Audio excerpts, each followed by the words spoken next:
Sony dévoilait il y a quelques jours le Xperia Z Ultra, son nouveau smartphone très haut de gamme qui va venir chasser dans les terres des Galaxy Note de Samsung. Celui-ci dispose d'une fiche technique particulièrement intéressante telle qu'un processeur Snapdragon 800 à 2,2 GHz, un écran Full HD 1080 pixels de 6,44 pouces, un design ultra fin mais qui n'oublie pas d'être étanche. Nous allons voir tout ça dans cette vidéo, ou plutôt dans cette preview, juste après l'intro.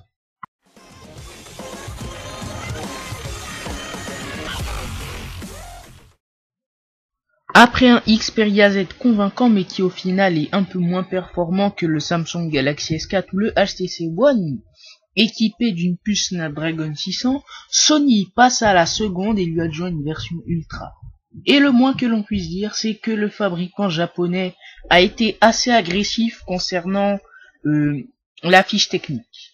Donc alors, ce smartphone dispose d'un très grand écran TFT de 6,44 pouces, avec une dalle Full HD, donc qui correspond à peu près 1920 x 1080, et qui bénéficie d'un traitement Triluminos maison, donc annoncé comme améliorant le rendu visuel, et que l'on retrouve aussi sur les télés de la même marque. Et en plus, le Xperia Z Ultra prend en charge la prise de notes via un stylet. Donc on ne sait pas si c'est un stylet interactif comme sur le Galaxy Note, ou bien si on peut faire même avec un ongle, des trucs comme ça. On verra ça après. Le design du mobile est aussi identique au Xperia Z et l'on retrouve une fine couche de verre de part et d'autre du mobile. Lui aussi est étanche à l'eau comme à la poussière et il est certifié IP58, ce qui lui permet de prendre un petit bain jusqu'à 1,50 m de profondeur pendant à peu près 30 minutes.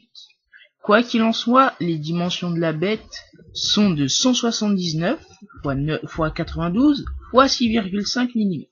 Quant au poids, il est quand même assez conséquent, 212 grammes pour un portable. Franchement, quand en 2007 les gens se plaignaient de l'iPhone qui pesait à peu près 140 grammes, ben là vous avez une nouvelle cible. C'est vraiment quelque chose, hein. Pour référence, le Galaxy Note 2 il pèse 180 grammes, je crois, je suis pas très sûr, et le Galaxy Mega 6,3 il est à 199 grammes. À l'intérieur, c'est le processeur le plus haut de gamme de chez Qualcomm, le Snapdragon 800, qui a été retenu avec une fréquence, je trouve, record de 2,2 GHz sur 4 cœurs. 2,2 GHz. Ça veut dire que c'est presque plus puissant que certains processeurs Pentium dans des ordinateurs que vous pourrez acheter dans les 300-400 € sur certains sites. C'est quelque chose quand même sur un portable. Et il sera secondé par 2 Go de mémoire vive et 16 Go de stockage qui pourra bien entendu être étendu avec le lecteur de carte microSD HT jusqu'à 64 Go. Donc alors, malheureusement, tout n'est pas rose chez Sony, car il y a eu un petit compromis de leur part concernant le capteur photo et vidéo Exmor RS situé à l'arrière. Alors sur le Ultra il est de 8 mégapixels et sur le Xperia Z il est de 13 mégapixels. Donc bon, la finesse ne doit pas laisser entrer un tel capteur. Et une caméra frontale de 2 mégapixels y est ajoutée sur le téléphone, qui permettent tous les deux de faire des vidéos en Full HD. Bravo.